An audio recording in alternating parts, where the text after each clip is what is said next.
Understand it, go into it, examine it, give your heart and your mind with everything that you have to find out, a way of living differently.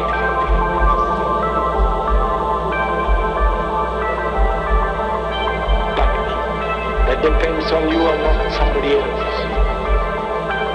Because in this there is no teacher, no pupil, there is no leader, there is no guru. There's no master, no savior. You yourself are the teacher and the pupil, you are the master, you are the guru, you are the leader. You are everything. And to understand is to transform what is.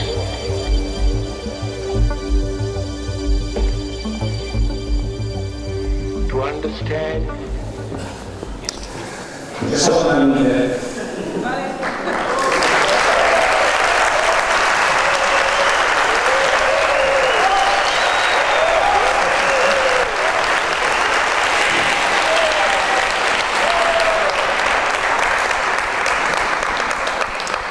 It's wonderful to feel so much appreciated and loved when we come here. Thank you to the Spanish heart.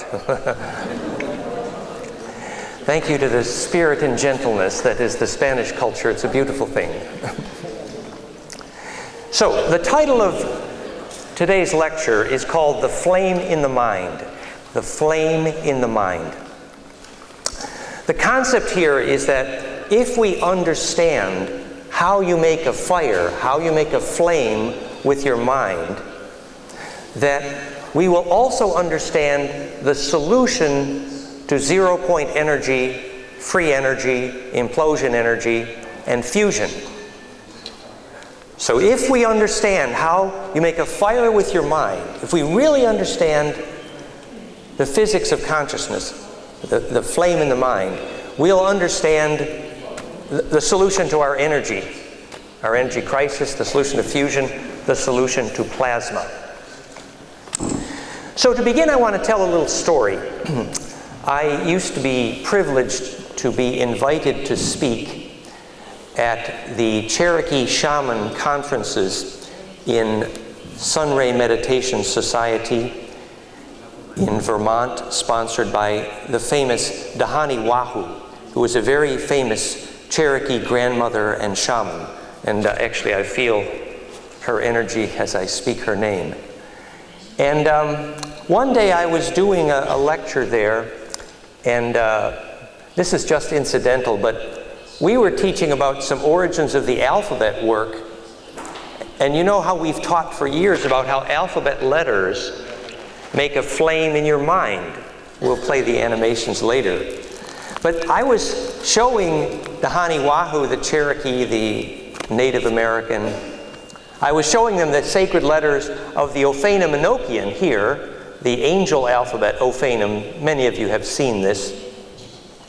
And she said, oh, that's the sacred alphabet of our star elder ancestors, the Adawi. And so she recognized this alphabet as the origin of Cherokee, from the pure geometry of sacred alphabets. It was fun, it's fascinating. But that's not the story I want to tell right now. The story I want to tell you right now is what happened next.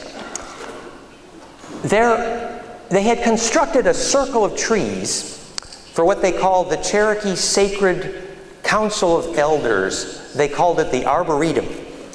And the young Cherokee shaman, who for that year had been in training to become initiated and honored as a shaman in the Cherokee culture. And they had to prove that they had learned. And one of the things they had to do was they set this little brush in front of them, and they would sit there and focus. And if they could light the fire with their mind, then they were initiated. That was their test. And we watched. Now, there's another culture that does something very similar. Has anyone ever heard the English term, the Bon Po? You know, the Bon Po master of Tibet? Well, in English, we have a term for a fire. It's called the bonfire. Do you know where the term bonfire comes from? It comes from the Tibetan Bon Po. And what do the Tibetan Bon Po do? They light a flame, a fire with their mind. It's called the bonfire. Now, when the Tibetan Bon Po, when they light the flame, they have a massive ritual. We learned about this in Calgary with a wonderful sponsor of our lectures there, Terry Willard, Wild Rose College in Calgary, Canada. And they invite the Tibetan Bon Po there, and they come and they do this massive ritual. They would bring a truckload of sacred herbs, and they would pour them into this giant bonfire. And the bonfire would be lit, and it would be midwinter, and this fire would go like hundreds of feet into the sky. It was a huge flame that would burn for days. And that flame on the land, in a very special place, would accomplish incredible healing. Incredible healing. Now, I mean, there were stories told there in Calgary, this giant ancient dragon current, and there were people that claimed to see the dragon come out of the land, and we now know what that is. That's a plasma worm. That's a charge envelope. Yes, it's a living being. Yes, it's an elemental. And yes, it's living charge plasma. And how did it get there? It was attracted. It was attracted to the flame. Now I want to tell you another story. There is a partner and friend of ours in Budapest. His name is George Edgley. And he is rather famous for carbon powder plasma fusion. And he claims that indeed he has a net energy gain when you have fusion in carbon powder. You know, Rossi and Defcalion, they're doing fusion with nickel powder. Well, Edgley is doing fusion with carbon powder. Now, interestingly, Dr. Edgley claims that the part of the carbon powder in the flame, and by the way, he doesn't have $1 billion government budget. He uses a $100 microwave oven, actually. And he puts the carbon powder in there, and at a certain pressure and temperature, there is plasma. And the plasma does fusion. And he claims there's a net energy gain during fusion. Now, this is the holy grail of science, the holy grail of physics. Is it in fact possible to gain energy during fusion? You know what gaining energy during fusion would be? That is in some way that you gain energy during collapse, during compression, during implosion. Non-destructive compression, implosion, fusion, and gaining energy during collapse. These are all terms for the same thing. Now, Dr. Edgley claims that the part of the carbon powder that does the fusion is what he calls a carbon nanotube. You know what a carbon nanotube is? It's like a helix of single carbon atoms. But you know what carbon nanotubes are famous for? The geometry of a carbon nanotube is called a fullerene, as in Buckminster Fuller. And Buckminster Fuller was actually a good friend of mine. In fact, I have to say that I learned personally from Bucky Fuller this, from the what he called the vector flexor. This would be an example of non-destructive collapse. Cube octa, ecosa. Actually, there's a dodeca in there. Octa. So this is called the jitterbug, as it was properly called by Bucky. And he taught me that personally. And it further collapses, as you know, into the tetra. So you had cube octa, ecosa, dodeca, octa, and tetra. All part of one implosive collapse. Anyway, years later, when science discovered what single carbon atoms, how they like to unpack or nest, they named that structure Buckminster Fullerene after my friend Bucky Fuller, the inventor of the geodesic dome and the Dymaxion car. And they named it Buckminster Fullerene because it looked like this. A geodesic dome. Actually, a stellation of dodeca, ecosa, dodeca, ecosa, dodeca, ecosa. We call this the Star Mother kit. It's available here. And Dr. Edgley claims that the part of the carbon that does fusion is this part. So what is it about this geometry that enables fusion, implosion, the perfect plasma flame? Well, the fun part well, first of all, Dr. Edgley now with our team we're doing the calorimetry with one of the world's leading plasma fusion experts, actually, and we're going to prove, this science is advancing quickly in the field of fusion energy. But I want to tell you about the spiritual lesson here. This to me I won't say it's more exciting than the physics, but this is the climax of the physics, is the spiritual lesson. And let me tell you what's most exciting then about the carbon powder fusion, which is, here's Edgley in his lab, and he's got these little glass balls, and inside it there's this glowing plasma of carbon fusing. And it's claimed that atomic transmutation, alchemy, real alchemy, is happening. The term alchemy comes from alchem.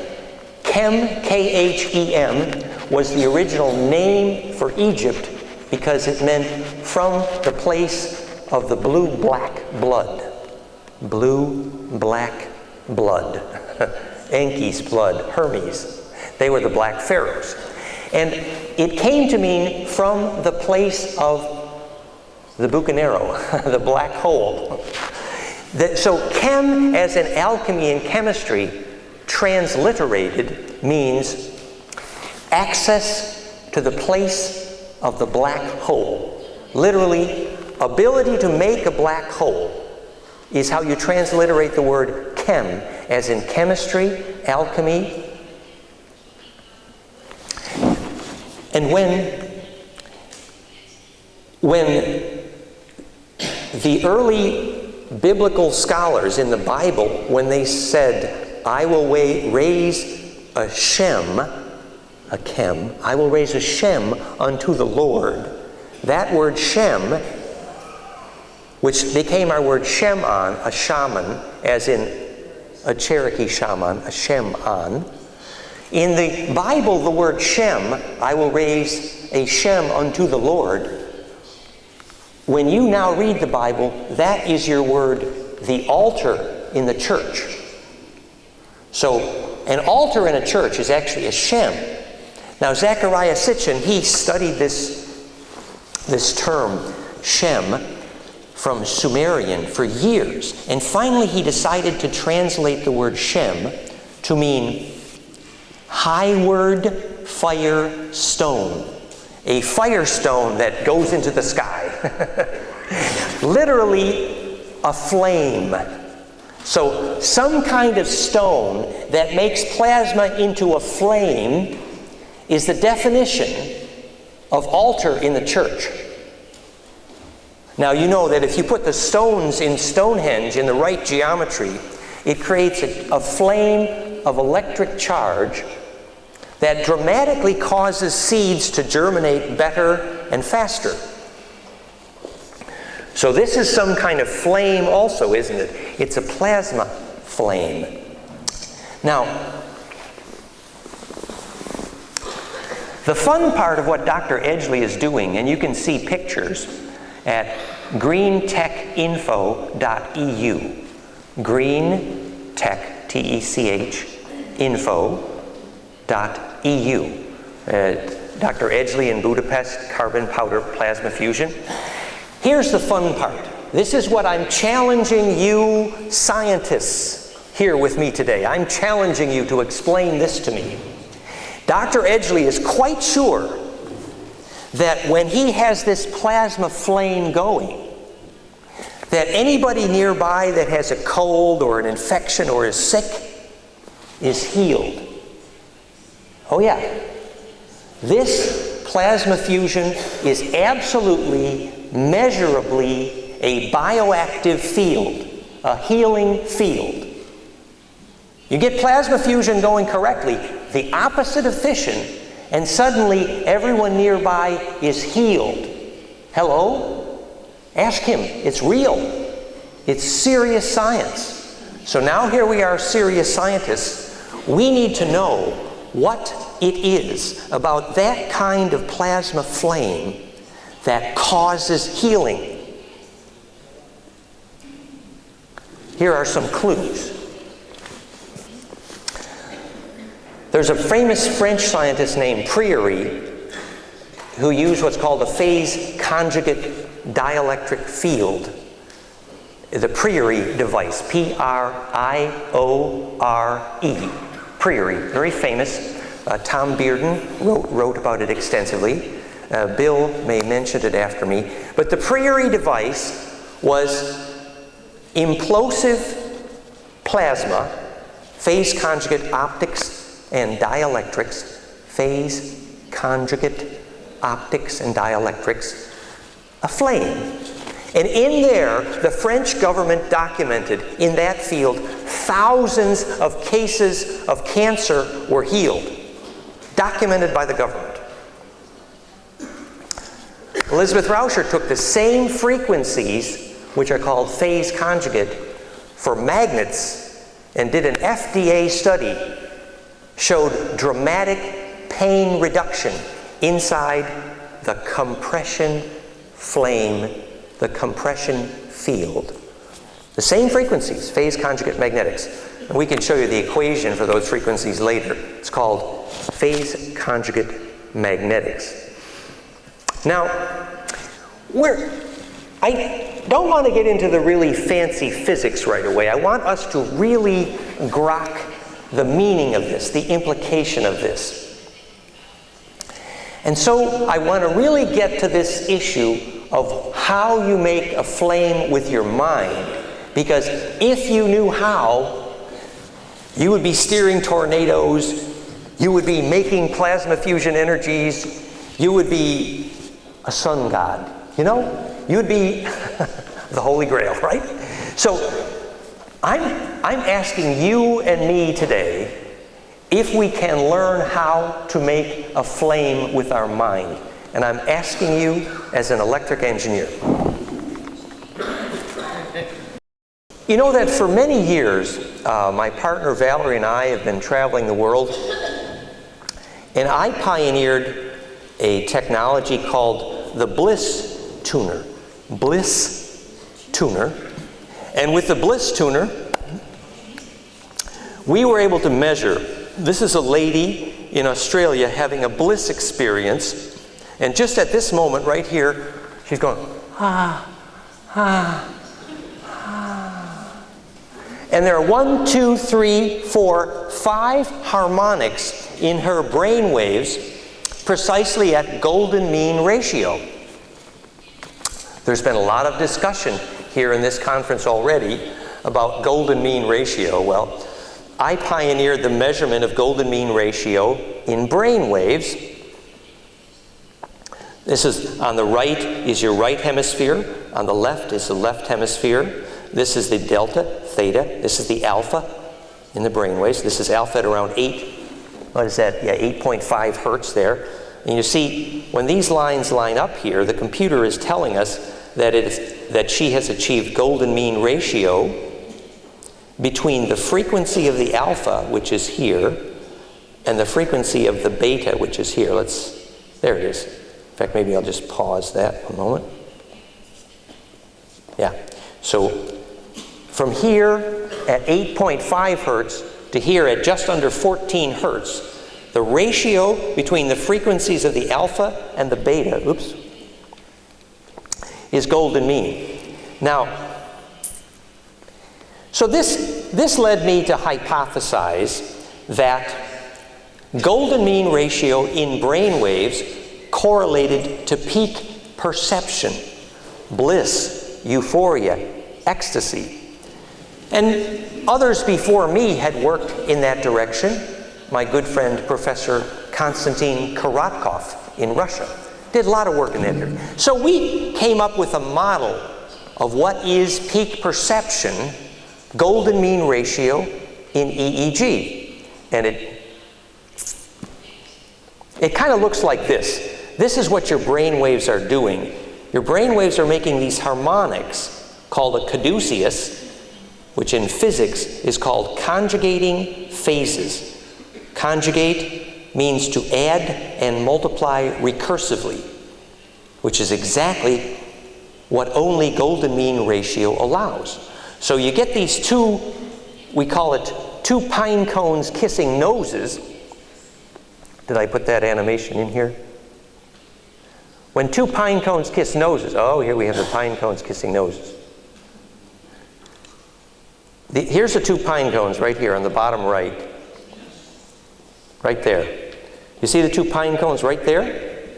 The two purple pine cones right there. Now, your brain waves are making those harmonics, and the point between where they cross, right at the center, is where you make a flame in your mind. You're creating compression. It's called a phase conjugate model of compression. You know, when you have Kundalini, you feel this intense burning fire in your pineal gland. I've been there for 30 years, so I kind of know what that is. And we now know where that flame in your mind comes from. It's called a phase conjugate model of perception. Now, as I began teaching this, I met another scientist who was also teaching that perception is caused by phase conjugation, the caduceus, recursive adding and multiplying. His name is Stephen Lehar. And he said, yes, it's true that the way when you see a gestalt, a whole image, the way you auto-determine the boundary conditions, that you self-organize your relationship to the whole, the only way to explain that, he says, is a phase conjugate model of perception. Now, here's another clue. I'm going to give you a few more clues, and then we're going to try to answer the puzzle. Here's the next clue. The clue to what makes a flame in the mind. Here's the next clue. The fact that focused human attention causes electric fields to compress. It's well documented and it's measurable. This is the book. It's called Conscious Acts of Creation by one of the most famous physicists, a good friend at the time is Bill Tiller, Stanford University. And he showed dozens of examples that when people focus their attention, it causes electric fields to compress. It causes compression, implosion. Basically, charge is concentrated in the presence of focused human attention. So electrically, we know for sure that when you're about making a flame in your mind, it causes the electric field around you to compress. Now, Bill Tiller never explained how that happens. Our job today is to do that. Now I'm going to give you another clue.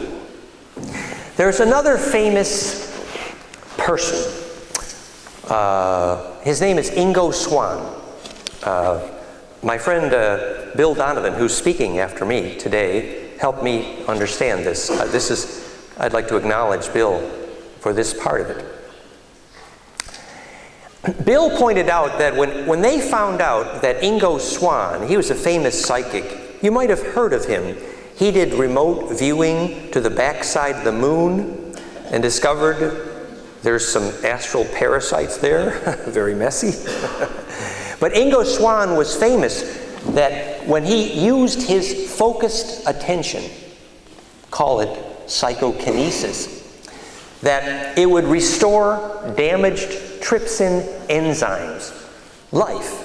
So he could create life with his attention. We can understand how now because the enzymes were restored to life by his attention for the same reason that seeds germinate faster in a compression field like Stonehenge. Very measurable. So, the physicists, the scientists, and the link to this conversation, the web link to this conversation, are in the web link which is dedicated to this lecture today. That's the link where all of the material from today's lecture is located, fractalfield.com/conjugate mind. The mind that conjugates together stays together. I mean, the family that lives together loves together. So, what is a conjugate mind? So, it turns out that the scientists decided to review Ingo Swann's ability to make a flame with his mind. And they put a thermistor that was sensing temperature at a distance. Now, by the way, if you want to do what the tokamak and all the fusion projects are trying to do but failed, all you have to do is control heat at a distance.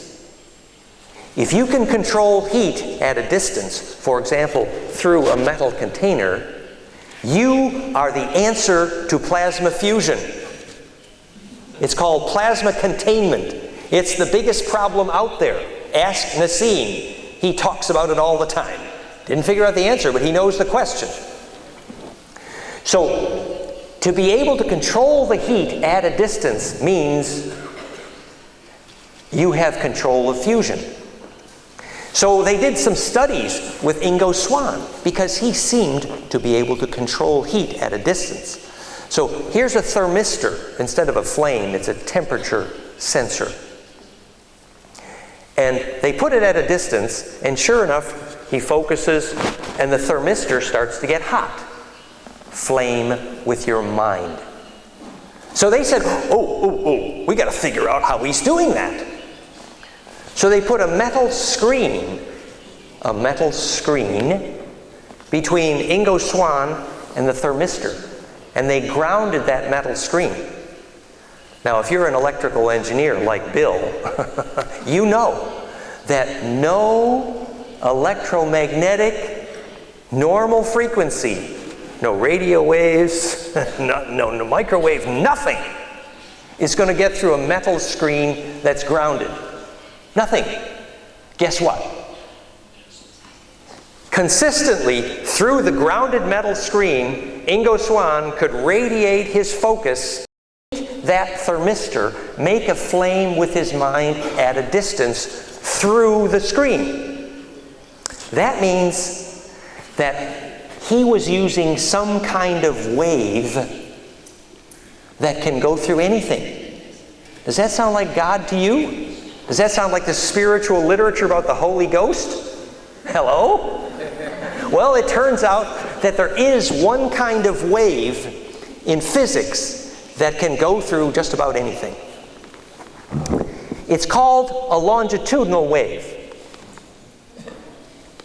I'll show you a picture. So, what we're saying in this lecture is that the solution to naturally centripetal wave nature of mind and consciousness is also the implosive solution to zero-point energy and fusion. The perfect flame is a fire that does not consume. If you ever studied the priests of Atlantis and their toy stone, their fire crystal in Atlantis, they called it the flame that does not consume. You know what perfect compression, perfect fractal implosion is? It's called non-destructive compression Because it does not consume. It's a flame without heat. It's a cool fire. That would be a good bumper sticker on your way to a rock concert or a rave, wouldn't it? The cool flame. So, science has a name for that. It's called phase conjugate dielectrics and optics. It's self-organizing. It's naturally centripetal, and it is plasma containment. So, what kind of wave can do that? Well, they're basically, well, there's more than two, but we're going to talk about two kinds of waves in physics here. And again, thanks to Bill Donovan on this stuff. So, most of your electromagnetic signatures are a wave that looks like this. It's called a transverse wave. Whoops. Whereas on the bottom, this is another kind of wave. It's called a longitudinal wave. See, transverse waves go like this. That's transverse. Longitudinal waves go like this. That's longitudinal. Longitudinal waves, like sound waves, can go through almost anything, including the metal screen. So, here is an animation of what it would look like inside your brain. This is your right hemisphere of your brain, and this is the left hemisphere of your brain. And here are two longitudinal waves here. They're compression waves like this. Okay? Now, if your brain learns how to do this, like Ingo Swann did, then you can light a flame with your mind. Now, it's interesting that there's a simple way to prove this. Very simple. All we have to do is, when we're measuring the golden ratio in EEG here, all we have to do is prove that the right hemisphere and the left hemisphere are exactly 180 degrees out of phase. So one's going up, one's going down, like this. It's called phase discipline or phase ratio, 180 out of phase, like dancing. So that would mean, if we measured it and if we proved it, that at this point, you can kind of see it here. Let me see if I can get this up here again. See if you can see it. Right here, when the two pine cones are kissing noses, and the bottom right, in red, do you see how this wave here, if I could stop it, and it's like right there. So this wave here, the red wave on top, as it reaches where the pine cones kiss noses in the center, the one wave is going one way, and it has to meet the other pine cone going in the opposite direction, 180 degrees out of phase. You might call that getting screwed. But it actually means the way two screws cross. And the way they would meet perfectly is that, and when that happens, it would create a longitudinal wave. And longitudinal waves would enable you to make a flame with your mind. Now, it turns out that there's very few scientists in the world who know how to make longitudinal waves, sadly. It's sad. But compare that image. Compare the image we were just looking at about pine cones kissing noses. Compare that to what's called four-wave mixing in phase conjugate optics.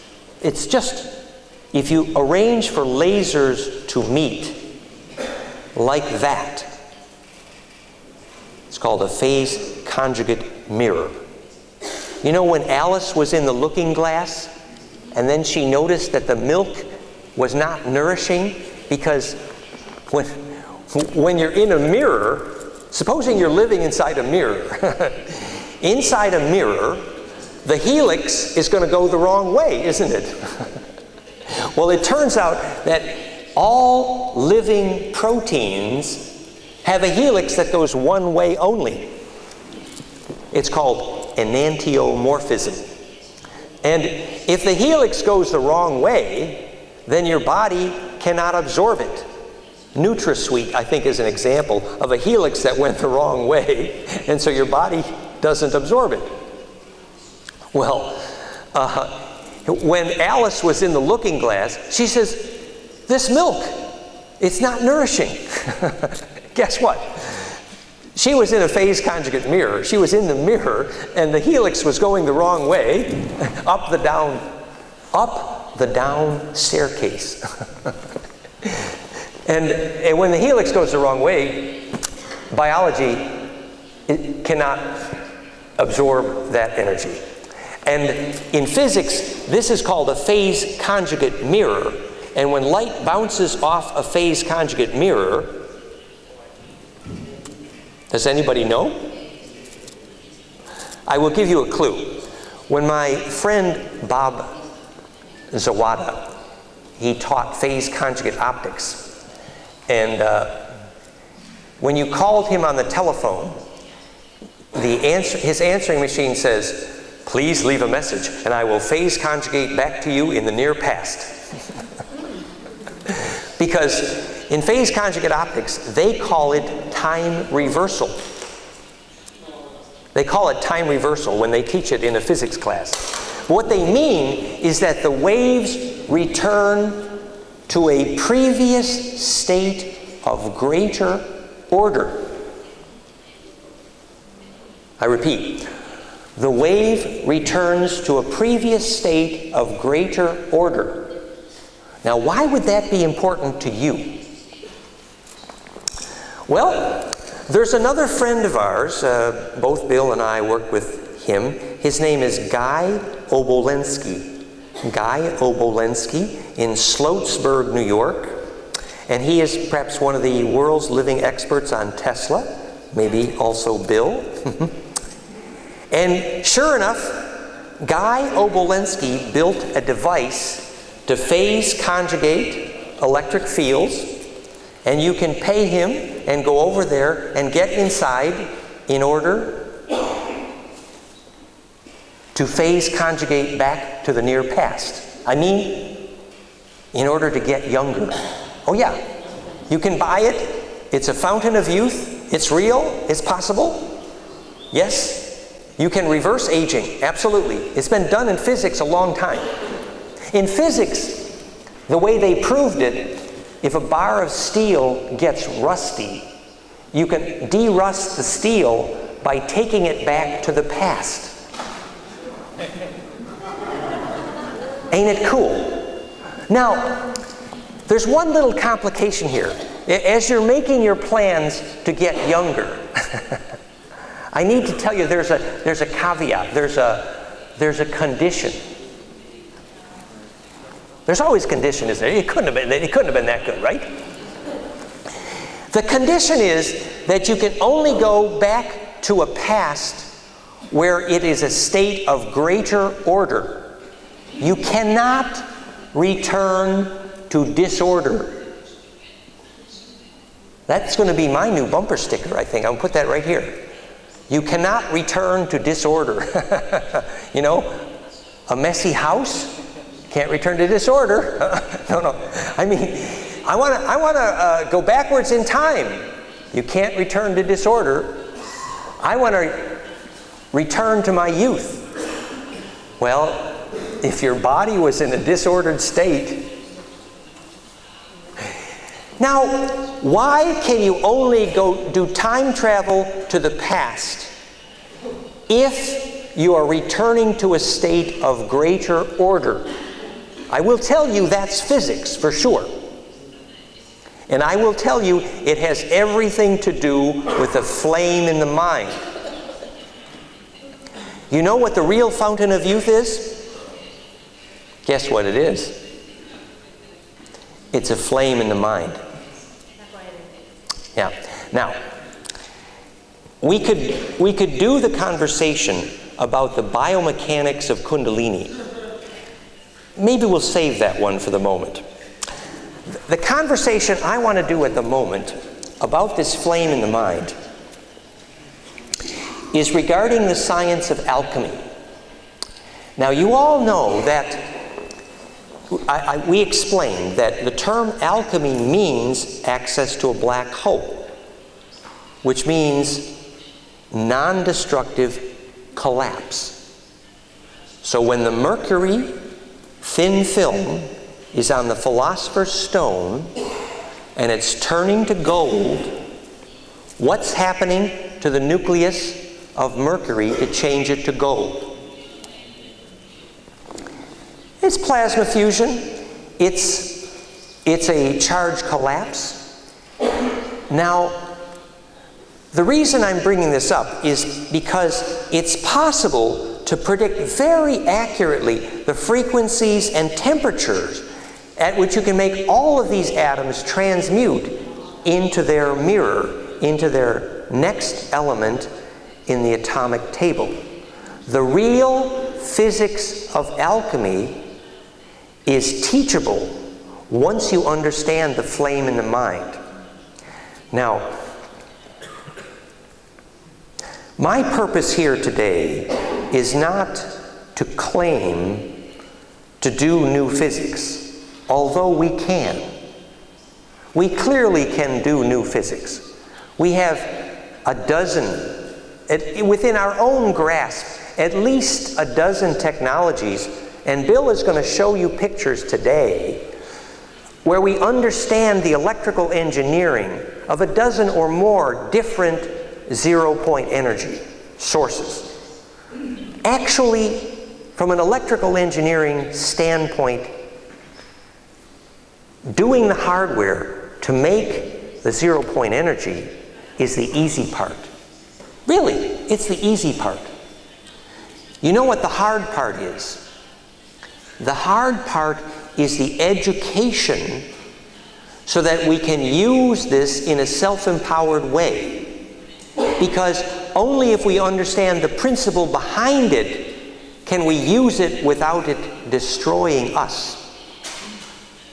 So our job is to understand plasma fusion in a way that teaches us the principle. Otherwise, we will be disempowered. Practical example, the famous Joe cell and to some extent the Brown's gas. We now know that the hydrogen atom for the hydrolysis, which is the center of the Joe cell and Brown's gas, I wrote the equation to prove that the radius of hydrogen equals Planck length times exact multiples of golden ratio. That was not known until I wrote the new equation, goldenmean.info/golden proof. Now, that means that the hydrogen atom arrangement of electron shells is exactly this. This is literally a model of the radii, dodeca, ecosa, dodeca, golden ratio, golden ratio, golden ratio. This is how hydrogen works. This is how the sun's heart works. This is the geometry of carbon fusion. Oh, and did you know that the center bond of every rung on the ladder of DNA is hydrogen? So what's going down the zipper of your DNA? When you unzip and zip up your DNA, the center? Hydrogen. Guess what the catalyst for the carbon powder fusion is? Hydrogen. Guess what the geometry of hydrogen is? Pure, implosive, three-dimensional fractal fusion geometry. So the fusion in the center of the sun is similar to the fusion in the center of your DNA. Now, there's another story that goes with this. And this story is called Fusion in the Blood. And for this also, I want to acknowledge my friend Bill Donovan, who is speaking next. We know that inside your body, atoms are being transmuted. It has been proven. The famous French chemist, biologist Louis Kevron showed the African miners were synthesizing potassium or phosphorus, and they showed that chickens can manufacture calcium from other atoms. There's many, many well-documented examples that atomic transmutation happens inside your body. Cold fusion inside your body. Well known. Now, Bill says that one of the atoms which is transmuted in your body is magnesium. I think, is it magnesium, Bill? Yeah. And this is one of my excuses for eating dark chocolate, actually, because dark chocolate is rich in magnesium. And so I'm feeding the fusion in my blood. There's my excuse. Everyone needs some addiction. You know, I was doing a lecture about addiction one day, and being very critical of people who were addicted to drugs, etc. And one very young person in the audience said, "No, you're addicted to food." And I said, "Ooh, I guess I am addicted." So the point is that fusion does happen in the blood.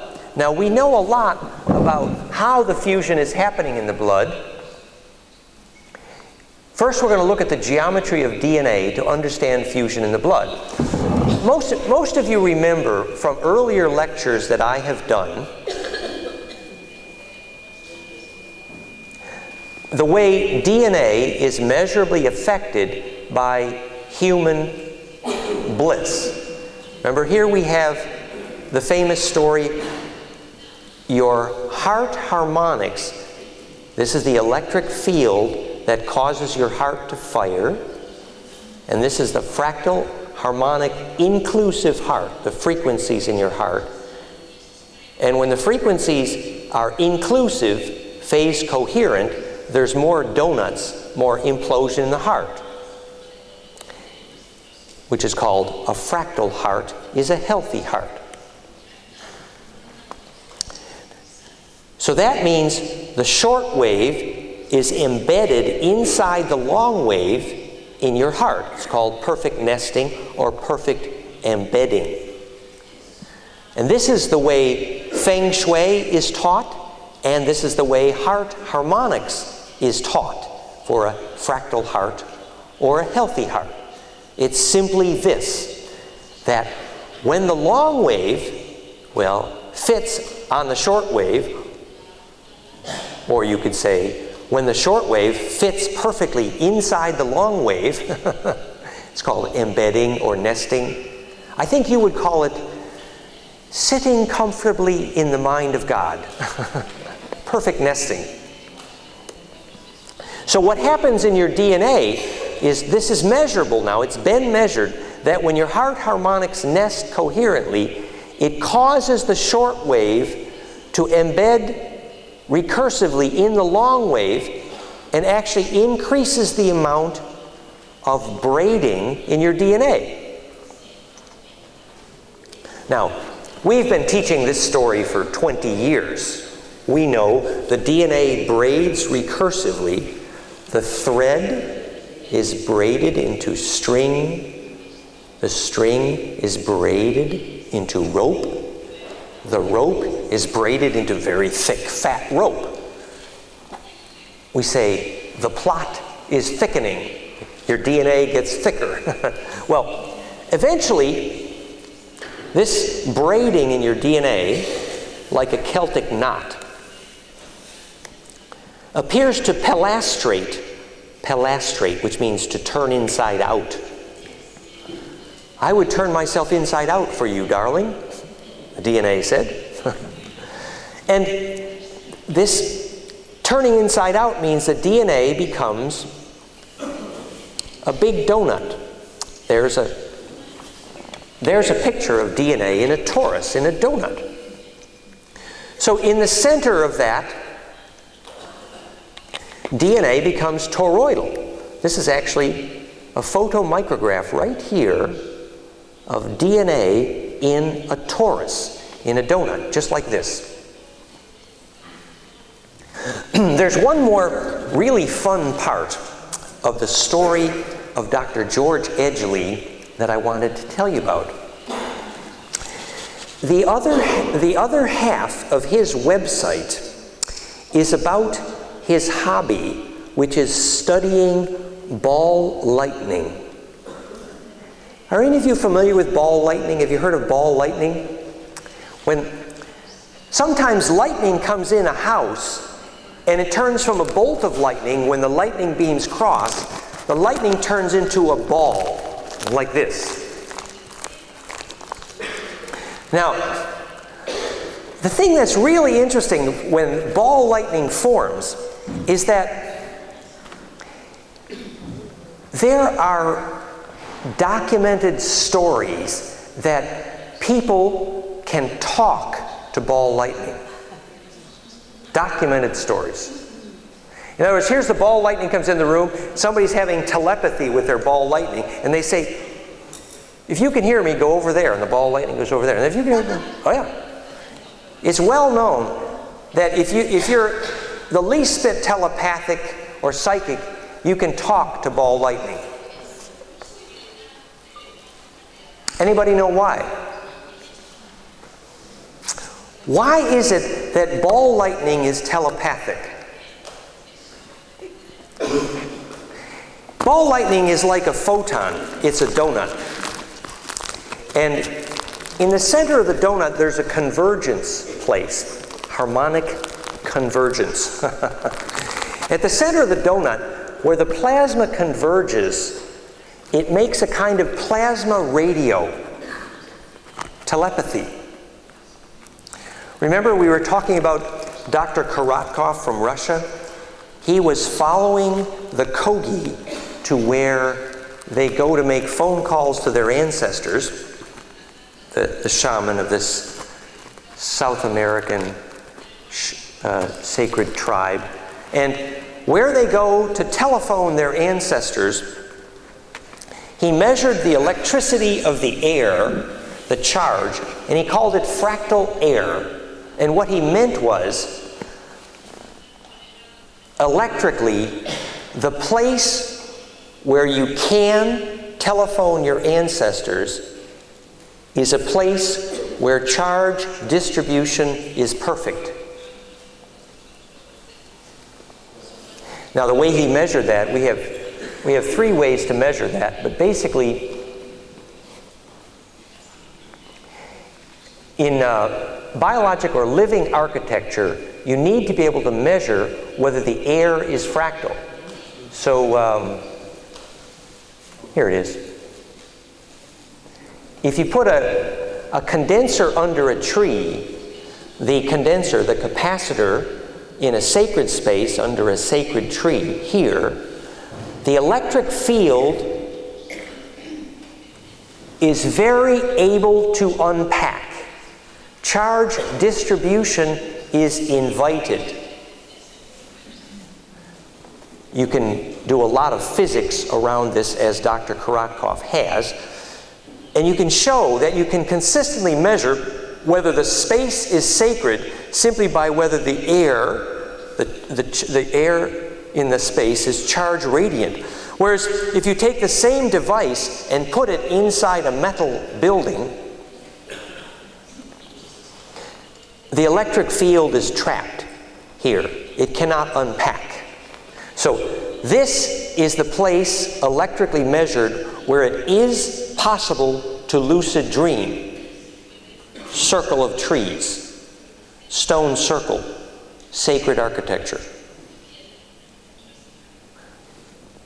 It is also possible there to have successful birth and death. I repeat, it is also possible there to have successful birth and death for the exact electrical reason you call that sacred space. Whereas over here on this side, where the charge radiance is trapped, the electric field cannot get out.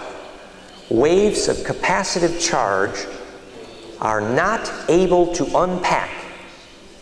This space is the opposite of sacred. Here, you cannot phone your ancestors. This was measured in a metal building. Do not send your children to steel and aluminum buildings for school.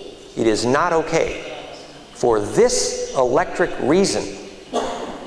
Now, to understand this principle a little bit better, why is birth and death and lucid dreaming and phone calls to ancestors, why is this only possible in sacred space? And at our website, goldenmean.info/architecture, we show 3 different ways to measure sacred space. Sacred space is very teachable in electrical engineering. We use a gold capacitor, and you can feel the little cool breeze, the negative ion wind. And this creates an electric field inside of it where, for example, if you put it here, you feel a little rush, a little charge, a little buzz.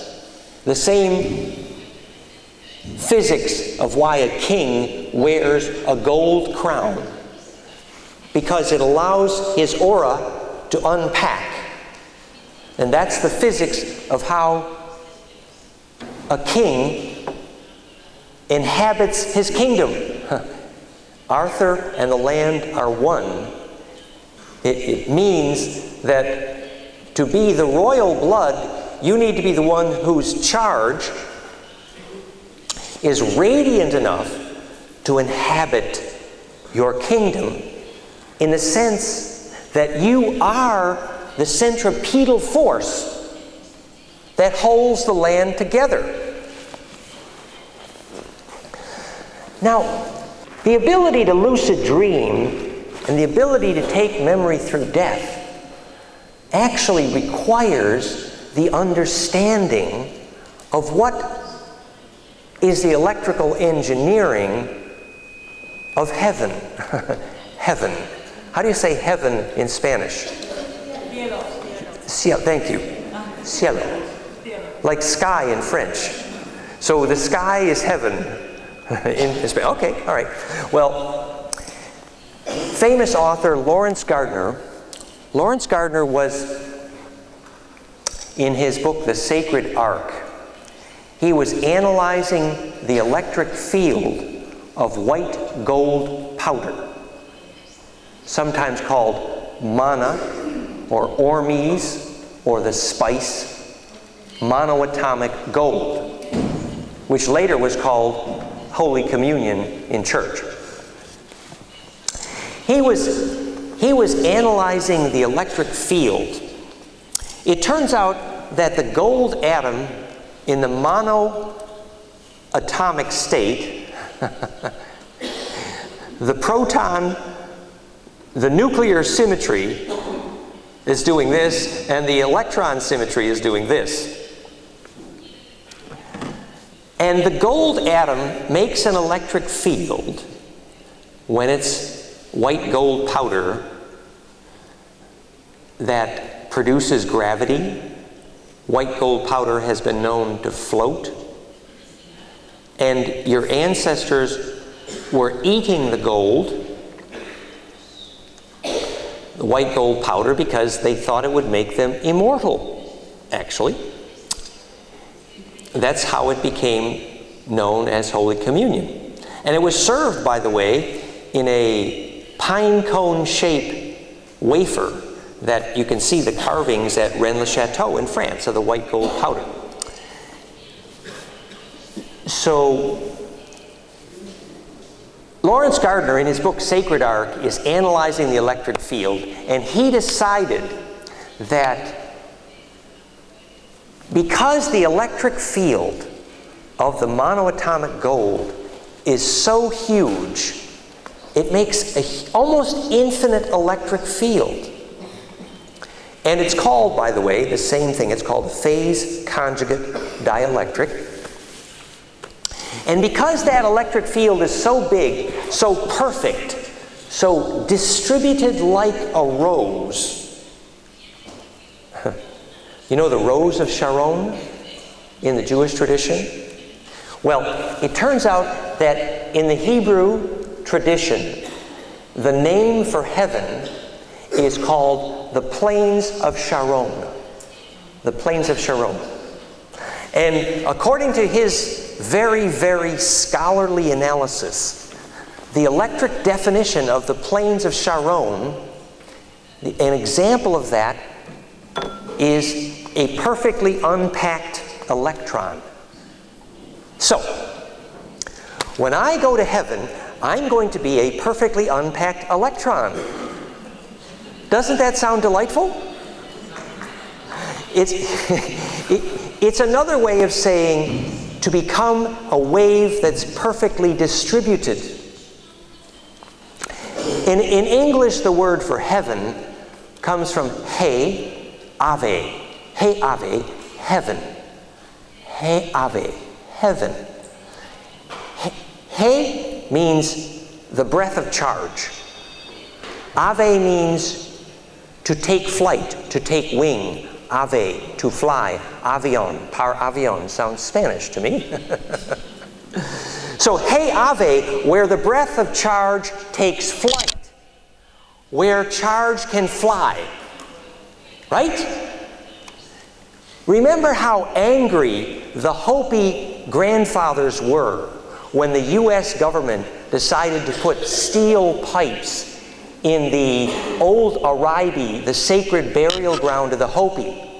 Why were the Hopi so angry that the U.S. government decided to put steel pipes, sewage, across the sacred burial ground?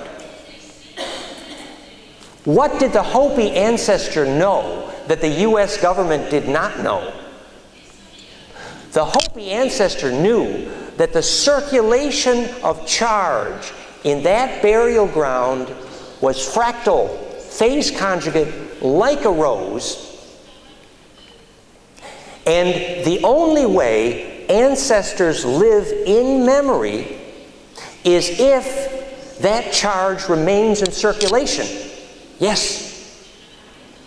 And steel pipes and steel buildings and aluminum and electrosmog, these are poisonous to the distribution of all living plasma, all living memory, for the very simple reason that the electric field the electric field you call life, which I call phase conjugate, L-I-phi, life, life. The electric field you call life has to unpack like a rose. What does that mean in practice?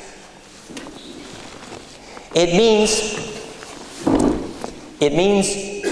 you go to your bed, your house, your garden, and your city, and you rearrange the magnetic lines to look like a rose. The magnetic map of Prague originally is a rose. It's a meteor caldera. And when we get to Prague, Valerie noticed that we were lucid dreaming more. Why could we lucid dream better in Prague? The magnetic map is a rose. Oh, by the way, Prague is successful at attracting life force, tourists, energy, and money. So you could tell the Spanish government, if they want money back in Spain, rearrange the magnetic map to be attracting charge. Because the circulation of living charge is the human energy for which money is the only symbol. Right? So, this ability to make magnetism circulate successfully translates into very practical suggestions for your day-to-day life. Have you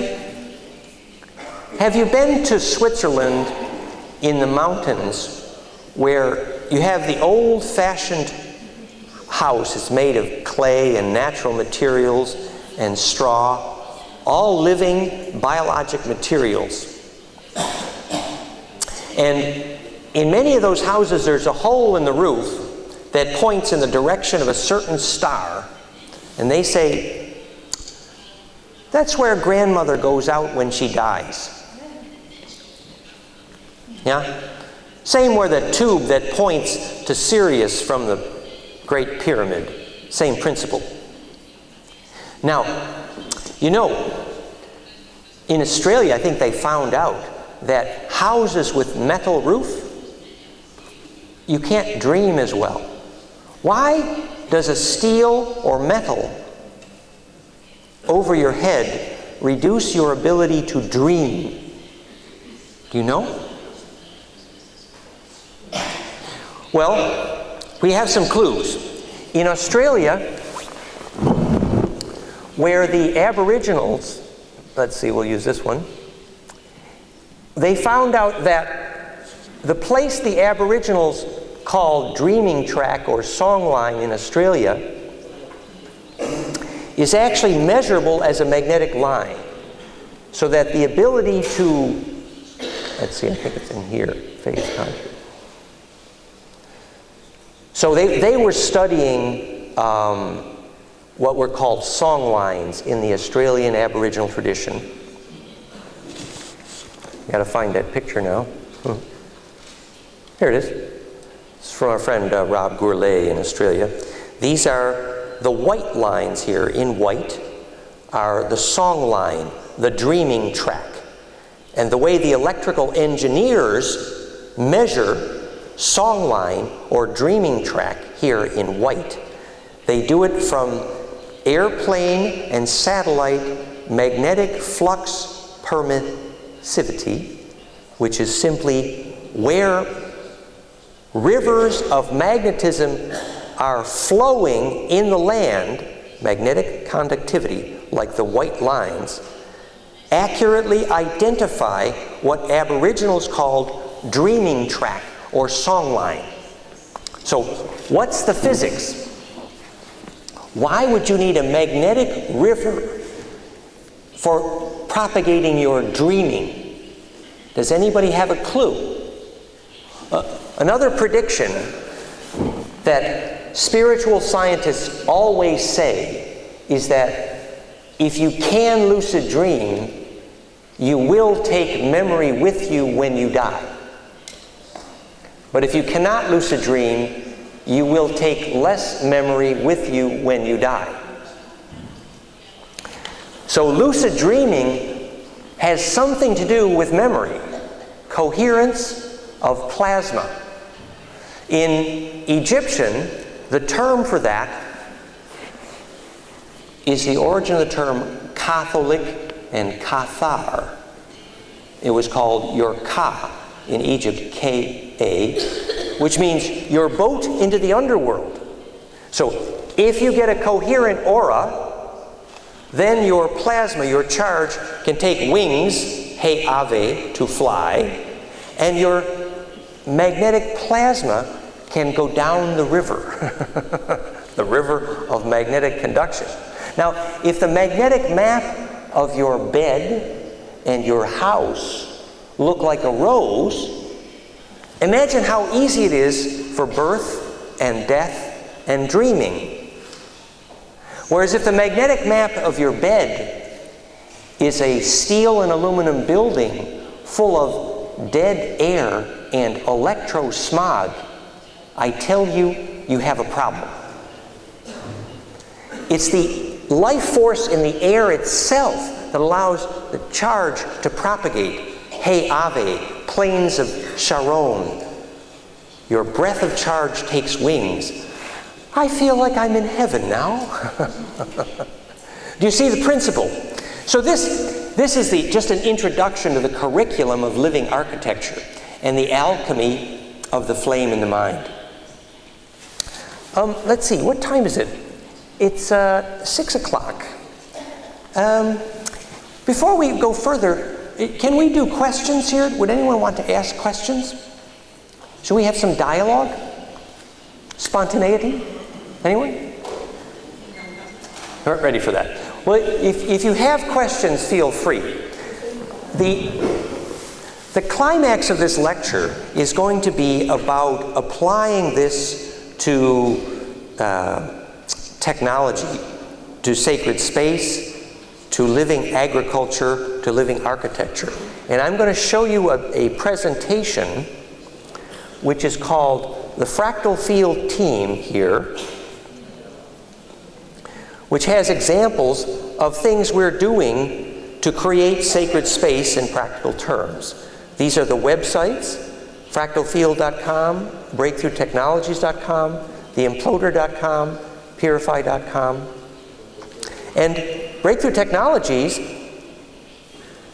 and also bloomthedesert.com, those two websites are in conjunction with Roger Green, who is here with us, who works on all these projects with us, and he's currently also involved in the fusion work. And he's happy to talk to you about eco-global fuels and about some of the Rossi work, the ECAT. So this is just an introduction to some of the things we're doing with the Bloom the Desert program. The Bloom the Desert project includes Ormes, the gold powder for agriculture purposes, and it includes the Imploder, which I'm going to show you in a minute. It also includes the study of primary water, which is deep rock water, which is more alive because it has more charge. Yeah? It's also called a captive water table. This is a project we did in Australia to bring the water back to this land at Eagle Farm, the Tiagra airport near Byron Bay, and we remapped these dolmen to put this pent magnetic symmetry into the magnetic field of this place. See that pentagram in the center, and the magnetic map increased in charge density. So we actually fabricated the kind of stone dolmen circle that measurably affect seed germination. This is the Purify project. This gold capacitive structure creates lots of charge in the body, affects seed germination, can be used to charge rock powders. Here we're charging a rock powder with a gold 5-sided implosion pyramid. The angle of that cone is exactly this angle here in the center. If you stellate a dodeca, you make the exact 60-degree cone that becomes charge implosion. And later you're going to see that in the Imploder for water for agriculture. So this is the Purify, and here we're using the same principle to charge the yeast, the brewer's yeast, and we accelerate metabolism in the yeast 40 to 50% simply by adding a zero power capacitor. We're proving here that we can do the same thing with capacitance, with charge, a cup-shaped implosive egg-like condenser. Condense, capacitance, charge compression. There's a little pine cone shape there in the electric field where you feel a little cool breeze. So the same principle is the reason Stonehenge causes seeds to grow, and the reason the Priory device eliminated cancer, because all of life requires a centripetal field. Implosion force. The electric difference between a live seed and a dead seed is quite simple. A live seed can suck in charge. That's why it's alive. A dead seed has no implosion, cannot attract charge, is not fractal, and that's why it's dead. So knowing this is life or death for you. How do you keep your aura together? Get centripetal or get dead. This is a centripetal device. This is the shungite. It's a natural phase conjugate dielectric, almost like the philosopher's stone John Dee and Kelly used for alchemy. The moldavite and the shungite are examples of phase conjugate dielectrics, which is to say, imploding capacitors. How romantic. Next time you want to ask your lover for a kiss, you tell her that I'm an imploding capacitor. I'm sure she will be attracted. Right. This is another imploding capacitor here. This is in Barcelona. I don't know if it was the last conference we did, but everyone felt the charge. This is called ecosified, and this is all gold. So I guess this might be more expensive than a Volkswagen because there's so much gold in there. But the demonstrated principle is that you make a capacitor that implodes and you make a flame in the mind, right? So that's the geometry. You see how the geometry looks like a flame? You see the flame there? Let's play the animation of that flame here. Now do you see why we call it a flame in the mind? Let's play the animation. Here's, on the bottom left, here it is. Let's stop this here. Wait, I'll control this. This is not something Bill Gates can do, but Steve Jobs can do it. You can control Keynote better than PowerPoint. Right here, I'm doing it. Bill Gates, eat your heart out. No. So all right. An apple looks like a donut, right? So, but you see, the point is that right here, right there, do you see a flame? Does that look like a flame to you? That's a flame in the mind, a fire, a plasma fusion event. Do you see why that's attractive? That is a flame. And that is the way flame is created. You know what? I had my first bliss experiences in the Gurdjieff school studying sacred gymnastics of Gurdjieff in Charlestown, West Virginia at claymont.org. And our teacher of sacred gymnastics, a French powerful spiritual teacher named Pierre Elliott. It turns out that our teacher for the sacred gymnastic, his university career was studying the physics of flame. So if you know how to make a flame, you can make fire in the mind, and you can make human bliss, and you can design sacred gymnastics, and you can make architecture, and you can cause seeds to germinate, and you can make plasma fusion containment. It's all the same geometry. Now, I want to show you one more picture. Remember when we said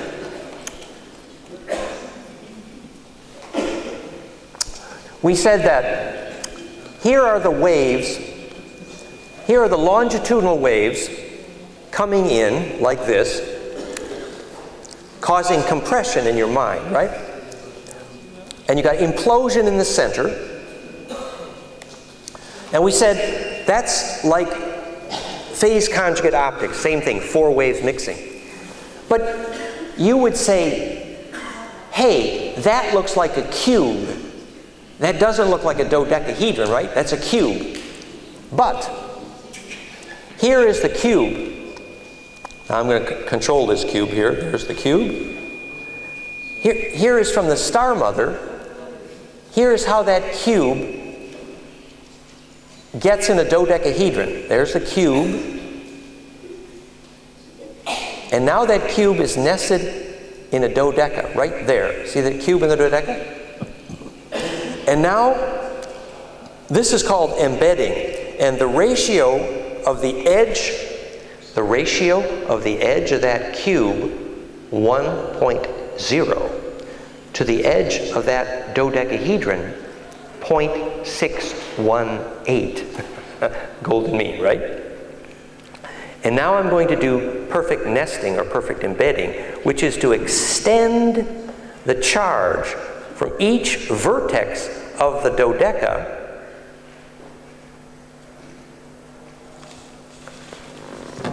and that's the yellow icosahedron in the Star Mother. So now here's cube, dodeca, icosa. Just extend the wave straight out, icosa. And now I extend that straight out again, also by golden ratio, compression. Oh, there it is. Extending just straight, every edge extended straight by golden ratio. Hello. Does that look familiar? That's the Star Mother. That's perfect nesting. That's the geometry of DNA Earth grid and zodiac. So you see that if you get the cube perfect, then you can embed from hex to pent into golden ratio dodeca. And that's the geometry that creates fusion, implosion, fire in the mind. You know, these plasma fields, I was going to tell you the story of fusion in the blood. We didn't finish that story. See, when the DNA turns inside out and becomes a torus like this, remember when we said that ball lightning causes telepathy? Because the plasma at the center becomes part of what I call DNA radio. DNA radio. The physics of telepathy. So whether it's ball lightning or DNA experiencing human bliss because of braiding, it ignites the fire in the blood. This is our favorite joke. We call this principle in physics is called, come on baby, light my fire. So when the fire is ignited in your DNA with the physics of bliss, then that ignites DNA radio. This is fusion in the blood. Well, I suppose we need to finish today's lecture with an E.T. story. Is it okay if we finish with an E.T. story? Is that okay with you? E.T.? E.T. phone home. Okay. We're going to finish the story with E.T. It is my humble opinion that the guy called Yahweh, Jehovah, in the Jewish tradition is probably the Anunnaki called Enlil. And Sitchin and others believe that.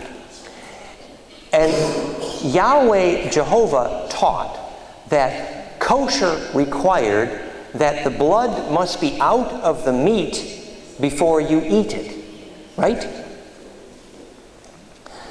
Now, they also taught that the Anunnaki were dying prematurely when they arrived on Earth because they couldn't handle the atmosphere. Now, we believe that the actual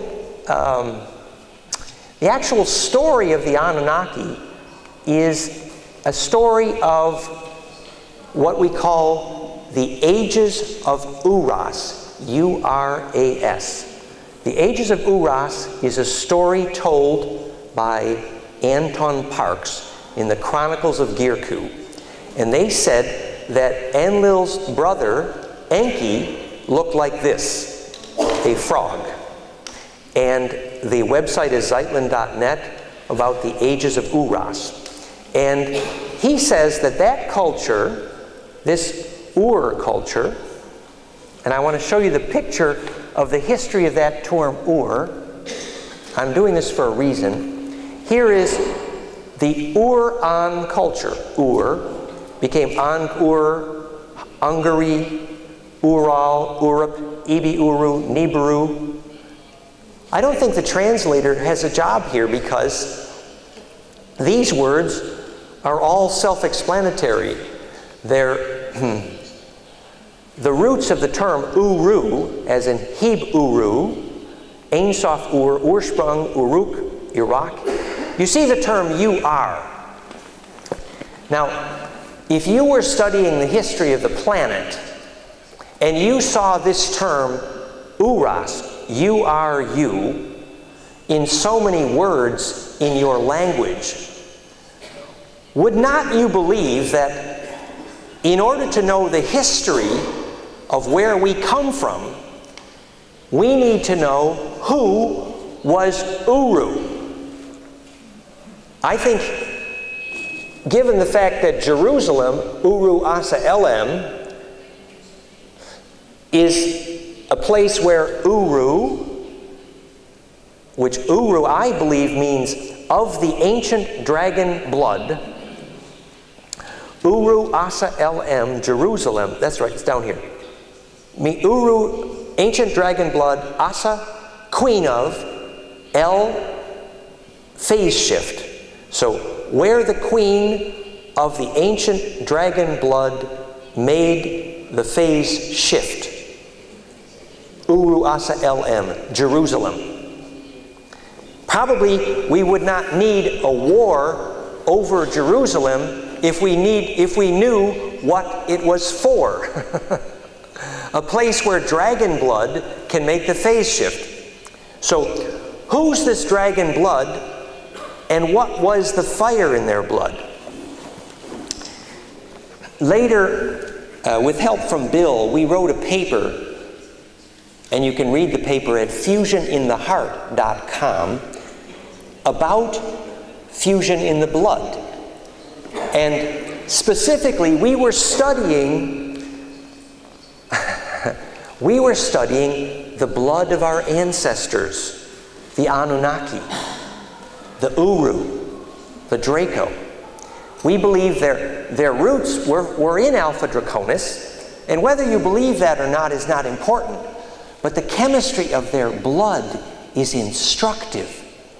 You see, our ancestors, sometimes you call them the Nephilim, fallen Draco, Anunnaki, Sumerian, whatever you call them, origins of Hungarian Draco. The chemistry lesson remains important, whatever you call them.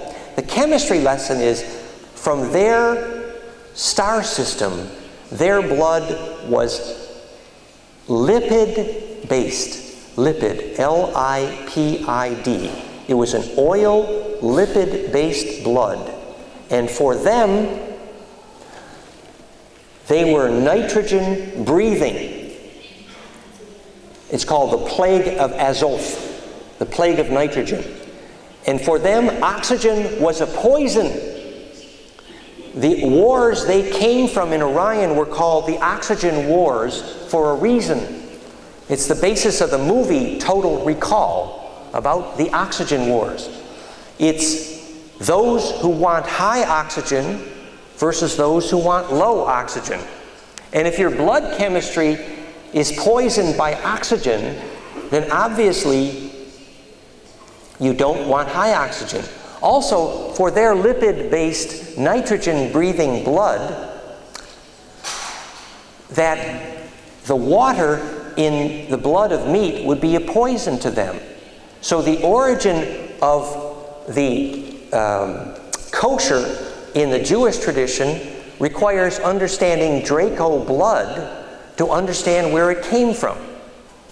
Did you know that on Alpha Draconis, the men and the women have a separate language called Emesa and Emesa? Emenes?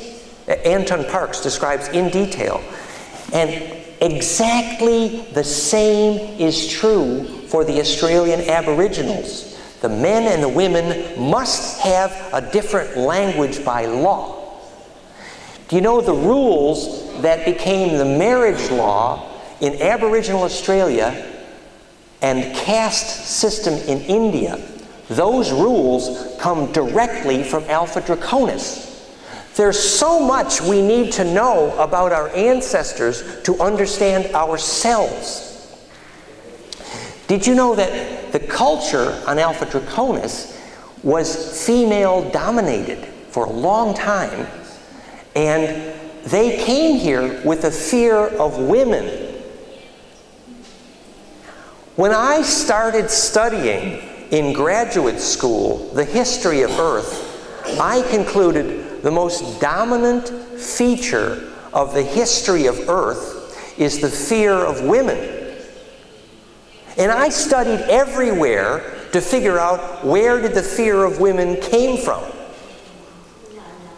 Inanna. But you know what I found out finally is you cannot learn the origin of the fear of women without understanding the extraterrestrial origin of our ancestors. Anunnaki, Uru, Draco. That was a female-dominated culture. Well, you can see I carry on. And this would be very controversial information. And I'm not asking that you believe this without your own investigation. I do suggest you read Anton Parks. And you should read that paper on the blood chemistry. It's fun. FusionInTheHeart.com. Thank you again to Bill on that. But here is a final point. Here's a final point. Final point I wish to make. You know when you say, "Come on, baby, light my fire," what you're talking about is passion, right? If you don't have passion, you might as well be dead, truthfully. So,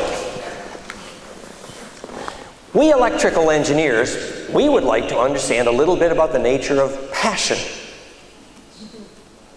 Now, you can regard this as a fairy tale.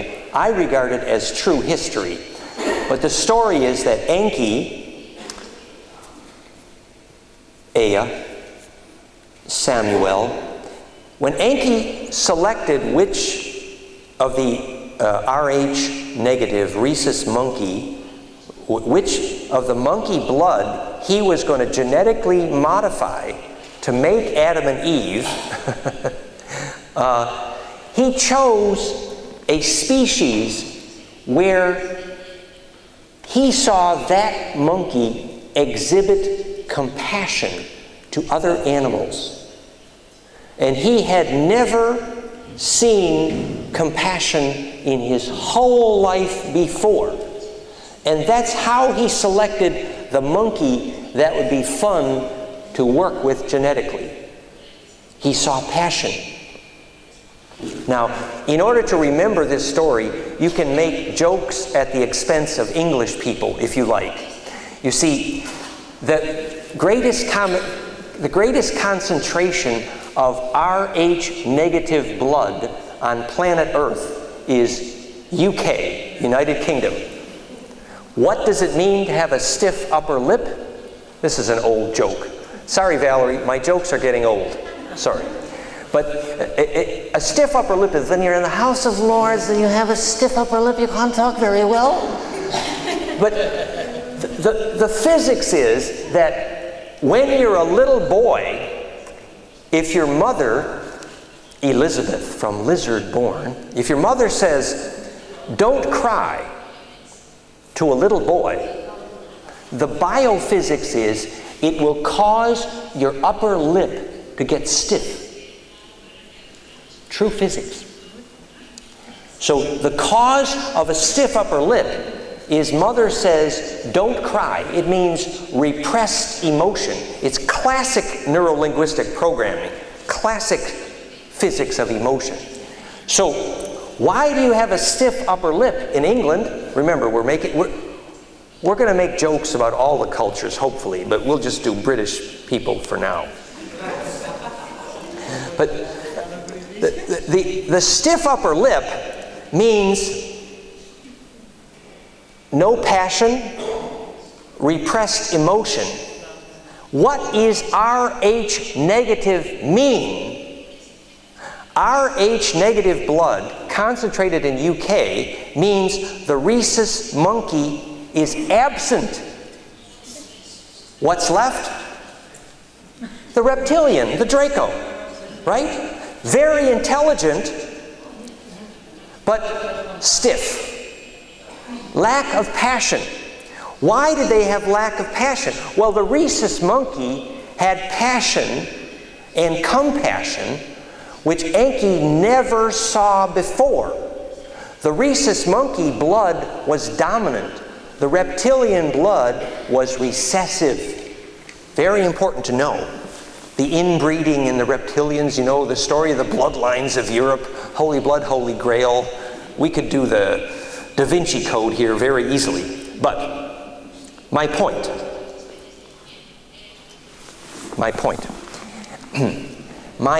was that if your blood chemistry does not permit you to have fire or fusion in your blood, you physically do not have DNA radio, so you cannot feel other people's feelings as if they are your own. Remember that plasma fire in George Edgley's lab. Everybody around is healed. They're sucked in. It's a plasma fusion device in the sense of Holy Communion. Do you see what the Holy Communion is that allows me to feel you? Is if I can have that plasma fusion going on in my blood. If I don't have that plasma fusion, if I succumb to a mechanical culture, then I can't feel your feelings as if they're mine, because my blood needs to be on fire to feel the fire in your blood. And that is the physics of plasma fusion. So, you know, the end of this conference will be Bill telling you about solutions to energy from imploding technology. Bill says that every one of the devices that he is going to show you that do zero-point energy, almost all of them have one thing in common: the golden spiral and the spiral on the cone. Why? Implosive collapse. Gain energy during collapse, during fusion. So whether it's energy or architecture or physics, it all starts with one simple symmetry principle. And I promised everyone here that we would show a few pictures of how we build that into an agriculture device. This is that nozzle, that cone, in the imploder for agriculture. The same way you do fusion in the blood. I just want to do an animation of that cone, so it's so beautiful the way that cone works. Here is the architecture of the perfect implosion cone applied to agriculture. When water goes down that cone, it implodes. It gains spin density and becomes centripetal.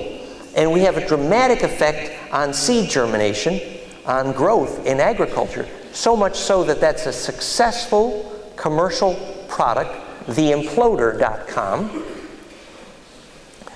This is the geometry of that cone. Do you see where we got that cone from?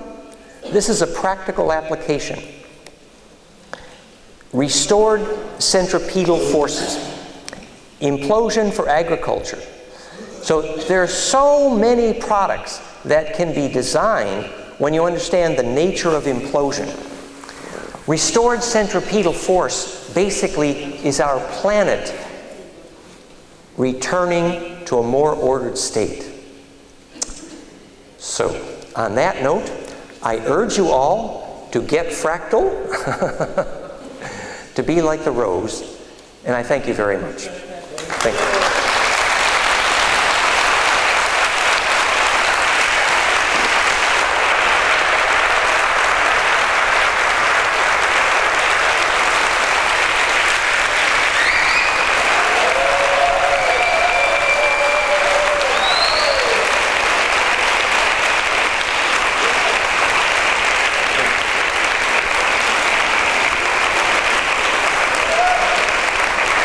So we have a bunch of DVDs back there, and will we have a slight pause for Bill, or? Yes. Okay. So about what, 5 minutes or 5, 10? 10. 10 minutes, and then Bill will speak on 0-point energies. Thank you. Thank you. Okay. Understand it, go into it exactly. Give your heart and your mind in for the thing that you have to find out, the way of living differently.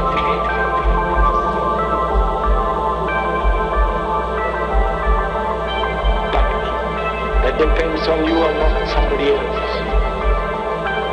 Because in this there is no teacher, no pupil, there is no leader, there is no guru, there is no master, no savior.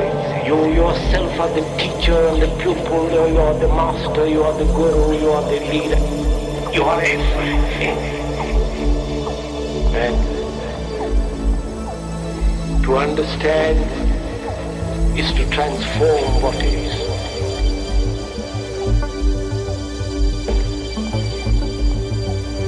To understand is to transform what is.